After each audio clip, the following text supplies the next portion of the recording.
Hello दोस्तों, आज मैं आपको हवा की आलूदगी के बारे में सिखाऊंगी। सबसे पहले हम माजी में जा रहे हैं। डोनोरा, पेंसिल्वेनिया के छोटे से शहर में अक्टूबर 1948 में। जब आप इस छोटे से सनती शहर में दाखिल होते हैं तो आपको फौरन महसूस होता है कि कुछ ठीक नहीं है। ये दिन का वक्त है, लेकिन हर तरफ गाढ़ा पीला सा स्मॉग फैला हुआ है। ये सब कुछ ढांप रहा है और यहाँ तक कि सूरज को भी छुपा रहा है। इतना अंधेरा है कि दिन में भी स्ट्रीट लाइट्स जल रही हैं। ये आंखों में जलन पैदा करता है और सांस लेना मुश्किल बल्कि तकलीफ देह हो जाता है। जो हम इस वक्त महसूस कर रहे हैं वो डोनोरा डेथ फॉग है, जो यूनाइटेड स्टेट्स की बदतरीन फिजाई आलूदगी के हादसात में से एक है। डोनोरा एक सनती शहर था जिसमें स्टील प्लांट्स और मिल्स थीं, जो स्टील और दूसरे मेटल्स पर काम करते हुए जहरीला अखराज जैसे हाइड्रोजन फ्लोराइड और सल्फर डाइऑक्साइड खारिज करती थी।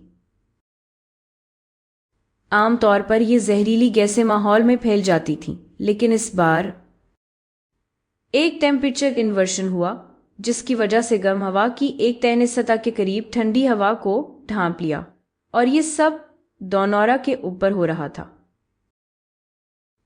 इसके नतीजे में जहरीला अखराज असल में गर्म हवा के नीचे फंस गया। 26 अक्टूबर से 31 अक्टूबर तक कई दिनों में ये जहरीला अखराज इतना ज़्यादा जमा हो गया कि डोनोरा के 14,000 में से आधे लोग सांस के मसाइल का शिकार हो गए और 20 लोग जान से गए।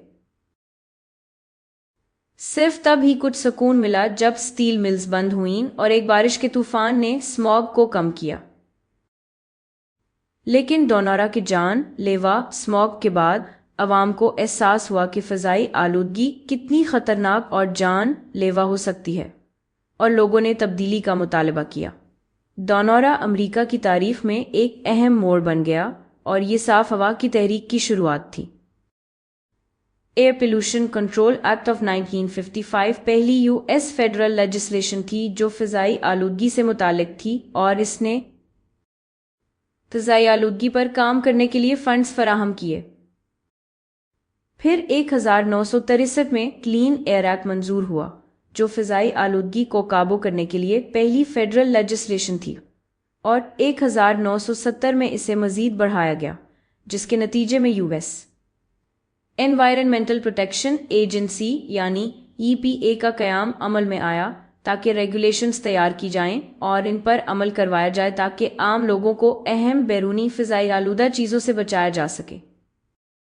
क्लीन एयर एक्ट को 1977 में और फिर 1990 में मज़ीद बढ़ाया गया, और तकरीबन 60 साल तारीख में हमारे फ़ज़ाई मयार में बेहतरी आई है और आलूदा चीज़ों में नुमाया कमी आई है। 1990 से अब तक बड़ी फ़ज़ाई आलूदा चीज़ें जैसे carbon monoxide, nitrogen oxides, sulphur dioxide और वॉलेटाइल ऑर्गेनिक कॉम्पाउंड्स में बहुत ज़्यादा कमी आई है, और ये सिर्फ 1990 के बाद की बात है। ये 4 अहम फ़ज़ाई आलूदा चीज़ें जिन पर मैंने बात की, ज़्यादातर इमिशंस की सूरत में फॉसिल फ्यूल्स जलाने से खारिज होते हैं, जो आते हैं गाड़ियां चलाने और कोल फायर्ड पावर प्लांट्स और दूसरी सनती सहूलियात को चलाने से। तो जैसे जैसे हमने ज़्यादा मौसर गाड़ियां चलाना शुरू की और ज़्यादा एनर्जी साफ रिन्यूएबल सोर्सेज से हासिल करना शुरू की, हमने फॉसिल फ्यूल्स का इस्तेमाल कम कर दिया, और इसके नतीजे में हमने फॉसिल फ्यूल से होने वाली अखराज और मुतालिका फ़ज़ाई आलूदा चीज़ों को भी कम किया। लेकिन क्लीन एयर एक्ट असल में काम कैसे करता है?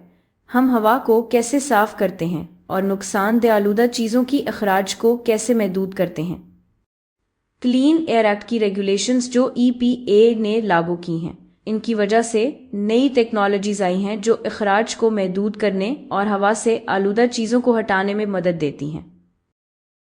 ख़ास तौर पर इनमें से बहुत सी टेक्नोलॉजीज कोल बर्निंग पावर प्लांट्स और गाड़ियों से फ़ज़ाई आलूदगी को कम करने में मदद करती हैं।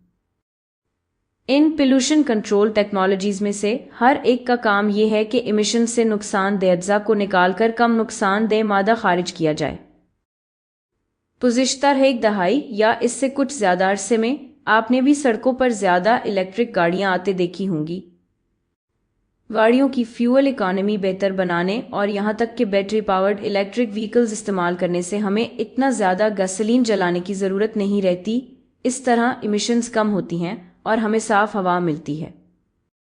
ایک اچھی مثال یہ ہے کہ ہائبرڈ اور مکمل طور پہ الیکٹرک وہیکلز کا مطالبہ بڑھ رہا ہے۔ یہاں ہمارے پاس ایک آسان سی تصویر ہے جو مختلف قسم کی گاڑیوں کے انرجی سورسز اور ان کی ایمیشنز کو سمجھاتا ہے۔ بائیں طرف ہمارے پاس کنونشنل گاڑیاں ہیں جو فاسل فیولز جیسے گیسولین یا ڈیزل پر چلتی ہیں، اور جب یہ چلتی ہیں تو بہت زیادہ ایمیشنز پیدا کرتی ہیں، جیسے کاربن ڈائی آکسائڈ اور فضائی آلودہ چیزیں۔ ہائبرڈ اور plug in hybrid vehicles conventional گاڑیوں کی طرح ہی ہیں کہ ان میں انٹرنل کمبسچن انجن ہوتا ہے، لیکن ان میں ایک الیکٹرک موٹر بھی ہوتی ہے جو بیٹریز میں محفوظ انرجی استعمال کرتی ہے۔ یہ بیٹریز ریجنریٹو بریکنگ سے چارج ہو سکتی ہیں یا پلگ ان ہائبرڈز کی صورت میں صرف وال آؤٹ لیٹ یا کسی اور چارجنگ کے سامان سے بھی۔ اسی وجہ سے چونکہ یہ ہائبرڈ گاڑیاں جزوی طور پر بیٹریز سے چلتی ہیں، یہ ایک کنونشنل گاڑی کے مقابلے میں کم ایمیشنز پیدا کرتی ہیں۔ آخر میں وہ گاڑیاں جو صرف بجلی پر چلتی ہیں، جنہیں بیٹری الیکٹرک وہیکلز یا BEV کہا جاتا ہے، وہ متبادل الیکٹریسٹی سورس استعمال کر سکتی ہیں تاکہ وہاں ایمیشنز نہ ہوں، یعنی بجلی کے ذریعے پر جہاں سے بجلی آتی ہے۔ ہم اور کیا کر سکتے ہیں تاکہ ہوا زیادہ صاف رہے؟ میں اپنی فاسل فیولز پر انحصار کم کر سکتی ہوں اور اس کے بجائے بجلی بنانے کے لیے صاف اور رینیوبل ریسورسز میں سرمایہ کاری کر سکتی ہوں، جیسے جیو تھرمل، ونڈ اور سولر۔ اور میں اپنی روزمرہ زندگی میں ایسے فیصلے کر سکتی ہوں جن سے ایئر پولوشن کم یا روکا جا سکے، جیسے کم انرجی استعمال کرنا اور متبادل فیولز کا استعمال کرنا۔ مثال کے طور پر پیدل چلنا، سائیکل چلانا یا مس ٹرانسپورٹیشن استعمال کرنا فاسل فیولز جلانے کی ضرورت کو کم کر دیتا ہے۔ اور بھی بہت سے طریقے ہیں جن سے میں اپنی بجلی کی ضرورت کم کر سکتی ہوں، خاص طور پر انرجی ایفیشنٹ اپلائنسز استعمال کر کے۔ مثال کے طور پر میں LED بلب کے بارے میں سوچ سکتی ہوں جو انکینڈسنٹ لائٹنگ کے مقابلے میں 75% کم انرجی استعمال کرتا ہے۔ تو اگر میں اپنے گھر میں روشنی کے بلبس بھی بدل دوں تو اس سے بھی بہت بڑا فرق پڑ سکتا ہے۔ لیکن اب بھی دنیا میں دونورا جیسے کئی اور مقامات ہیں اور اکثر شہروں میں رہنے والے لوگ جہاں فضائی آلودگی بہت زیادہ ہے وہ حقیقتاً وہاں سے جا نہیں سکتے۔ ابھی بھی بہت سا کام باقی ہے۔ رانورا میں دونورا اسموگ میوزیم بھی ہے جس کی ٹیگ لائن ہے کلین اٹ سٹارٹڈ ہیئر۔ دونورا کی کمیونٹی پر جو خوفناک واقعہ گزرا، اس نے امریکنز کی آنکھیں فضائی آلودگی کے خطرات کی طرف کھولنے اور سیاسی اقدامات کو آگے بڑھانے میں بہت اہم کردار ادا کیا، جو آج تک جاری ہے اور مستقبل میں بھی رہے گا۔